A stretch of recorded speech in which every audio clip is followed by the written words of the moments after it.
Hi అండి. నా పేరు doctor Leelakrishna Prasad, consultant gastro and laparoscopic surgeon. ఈ రోజు వీడియోలో అపెండిసైటిస్ అంటే ఏంటో చెప్తాను. జనరల్ గా చాలా మంది మనం వినే ఉండుంటారు, మన ఇంట్లోనో లేదా చుట్టుపక్కల ఫ్రెండ్స్ కో ఎవరో ఒకరికి ఈ మధ్య అపెండిక్స్ ఆపరేషన్ అయిందని చెప్పి తరచుగా వింటూ ఉంటారు. అసలు ఈ అపెండిసైటిస్ అంటే ఏంటి, అపెండిక్స్ ఎక్కడ ఉంటది? సో అపెండిక్స్ అనేది పొట్టలో కుడివైపు పెద్ద పేగు చిన్న పేగు రెండు కలిసే చోట ఉంటుంది అనమాట. ఈ పిక్చర్ లో మీకు అది చూపిస్తాను.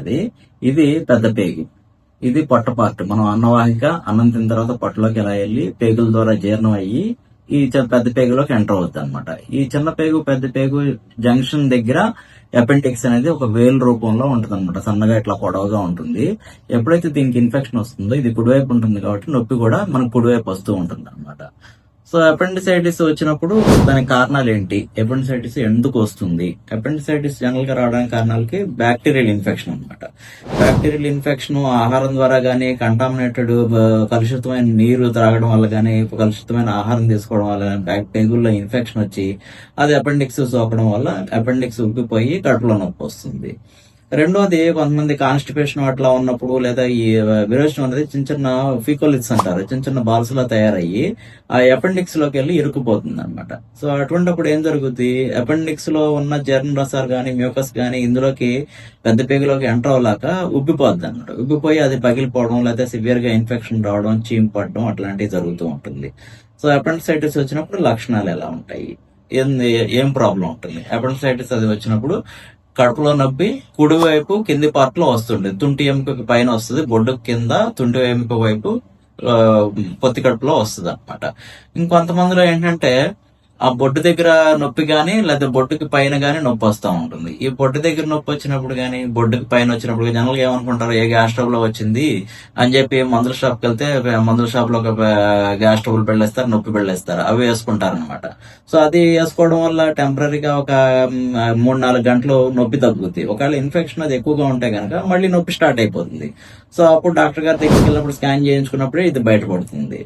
సో అలా ఉన్నప్పుడు ఏంటంటే ఇది నిర్ధారణ ఎలా చేసుకోవాలి, మనకి అపెండిసైటిస్ వచ్చినట్టు ఎలా తెలుస్తుంది అనమాట. ఎప్పుడైతే ఈ నొప్పి వచ్చినప్పుడు మనం డాక్టర్ గారి దగ్గరికి వెళ్ళినప్పుడు అల్ట్రాసౌండ్ అనేది అడ్వైజ్ చేస్తారు. అల్ట్రాసౌండ్ అంటే పొట్ట స్కానింగ్ అనమాట. పొట్ట స్కానింగ్ చేసినప్పుడు అపెండిక్స్ ఏమైనా ఇన్ఫెక్షన్ ఉందా, ఇన్ఫెక్షన్ ఉన్నప్పుడు అది ఉబ్బిందా అనేది అందులో తెలుస్తుంది అనమాట. సో ఏమన్నా చీమ్ పట్టిందా, పగిలిపోయిందా, అక్కడ ఏమన్నా అనేది కూడా తెలుస్తూ ఉంటది. కొన్నిసార్లు ఏంటంటే అపెండిక్స్ పేగు పెద్ద పేగు వెనక్కి చొచ్చుకుపోయినట్టుగా అవుద్ది అనమాట. అటువంటిప్పుడు చిన్న బేసిక్ అల్ట్రాసౌండ్ స్కాన్ లో తెలియకపోవచ్చు. సో అప్పుడు ఏంటంటే అవసరాన్ని బట్టి సిఈసిటీ స్కాన్ అడ్వైజ్ చేస్తారనమాట. సిటీ స్కాన్ లో ఆ పెద్ద పేగు పొజిషన్ ఎక్కడ ఉంది, చీమ్ పట్టిందా, వెనకాల ఎక్కడ వరకు ఉంది అనేది కూడా అందులో తెలుస్తుంది.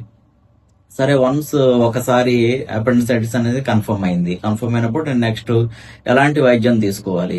చాలా మందికి ఉండే డౌట్ ఏంటంటే మందులు వాడుతుంటే తగ్గుతుంది కదా, ఆపరేషన్ అవసరం అవుతుందా అనేది చాలా డౌట్ఫుల్ గా ఉంటుంది అనమాట.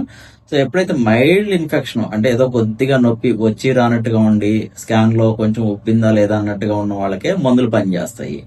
మిగతా వాళ్ళకి ఎవరికైతే తీవ్రంగా కడుపులో నొప్పి వచ్చిందో, వాంతులు అవుతా ఉండి జ్వరం వస్తా ఉన్న వాళ్ళకి ఇన్ఫెక్షన్ సివియర్ గా ఉన్నట్టుగా అనమాట, వాళ్ళకి ఈ మందులు అనేది తగ్గే అవకాశం లేదు.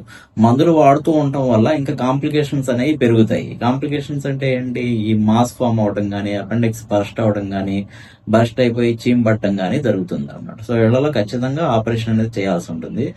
ఆపరేషన్ అంటే ఎలాంటి ఆపరేషన్ చేయించుకోవాలి? ఇట్లా చాలా మంది ఏంటంటే కొంతమంది ఇదివరకు ఎక్కువగా ఓపెన్ ఆపరేషన్ చేసేవాళ్ళు. ఇప్పుడు టెక్నాలజీ అంతా పెరగడం వల్ల లాప్రోస్కోపీ అనేది రావడం వల్ల కీ హోల్స్ వచ్చేది, రంధ్రాలు పెట్టి అపెండిక్స్ అనేది తొలగించగలుగుతున్నారు అనమాట. కొన్నిసార్లు చీమ్ పట్టినా ఇంకేమన్నా ఇబ్బందులు ఉన్నా కూడా ఏంటంటే లోపల సెలైన్ తో వాష్ చేసేసి ఆ చీమ్ ఎక్కువగా ఉంటే దాన్ని డ్రైన్ చేయడం కోసం ఒక ట్యూబ్ లాంటిది పొట్ట దగ్గర పెడతారనమాట. 1-2 రోజుల నుంచి ఆ లోపల చేయడంతో బయటకు వచ్చేసేసిన తర్వాత ఆ ట్యూబ్ తీసేస్తాము. ఆ ట్యూబ్ తీసేసిన తర్వాత ఆహారం అది అలౌ చేసి నార్మల్ అయిపోతారు. సో ఆపరేషన్ చేసిన తర్వాత మాకు ఏమైనా ఇబ్బందులు ఉంటాయా, తర్వాత ఏమన్నా ఫ్యూచర్ లో ఏమైనా ప్రాబ్లం ఉంటుందని చాలా మంది అడుగుతూ ఉంటారు. ఒకసారి అపెండిసైటిస్ ఆపరేషన్ అయిపోయిన తర్వాత ఎటువంటి ఇబ్బంది ఉండదండి. ఒక వారం రోజుల్లో పూర్తి కోలుకుంటారు.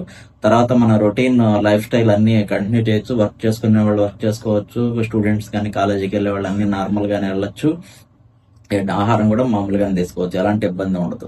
సరే, ఆపరేషన్ చేయించకపోతే ఎలాంటి ప్రాబ్లమ్స్ ఉంటాయి? ఆపరేషన్ చేయించకపోతే ఏమవుతుందంటే కొంతమందికి ముందు తగ్గినా మళ్ళీ ఇన్ఫెక్షన్ వచ్చి మళ్ళీ తీవ్రంగా కడుపులో నొప్పి వస్తుంది. కొంతమందికి అసలు మందులు కూడా పనిచేయవు అనమాట. పనిచేయనప్పుడు ఏంటంటే మాస్ లాగా ఫామ్ అయిపోతుంది. అపెండిక్స్ ఉబ్బిపోయి దాని చుట్టూ పేగులు కొవ్వు అన్ని అతుక్కుపోతాయి అనమాట. ఇంకొంతమందిలో అపెండిక్స్ బరస్ట్ అయిపోయి చీమగడ్డ అవన్నీ ఫామ్ అయ్యి తీవ్రంగా కడుపు నొప్పి రావడం, వాంతులు రావడం, జ్వరం కంటిన్యూ అవడం ఇవన్నీ ఉంటాయి. సో అంతవరకు వెళ్లకుండా ఎప్పుడైతే అపెండిసైటిస్ అనే వ్యాధి నిర్ధారణ అయితే ఎర్లీగా ఆపరేషన్ చేయించుకుంటే తేలిగ్గా ఉంటుందండి. త్వరగా చేయించుకుంటే రికవరీ బాగుంటుంది లాప్రోస్కోపీ ద్వారా. రెండో రోజు ఇంటికల పేపర్స్ ఉంటుంది. ఎప్పుడైతే కాంప్లికేషన్స్ పెరిగి మీకు చీమ్ పట్టేసేసి మాస్ ఫామ్ అయితే ఇంకా ఆపరేషన్ చేయడం డిఫికల్ట్ అవుతుంది. పోస్ట్ ఆపరేటివ్ హాస్పిటల్లో కూడా ఏంటంటే 4-5 రోజులు ఉండాల్సి వస్తుంది. నొప్పి కూడా ఎక్కువ రోజులు కంటిన్యూ అయ్యే అవకాశం ఉంటుంది అనమాట. సో ఎర్లీగా ఎటువంటి కడుపులో నొప్పి వస్తే కనుక వెంటనే డాక్టర్ గారిని కన్సల్ట్ చేయండి. సరైన వైద్య సలహా పొందండి. Thank you.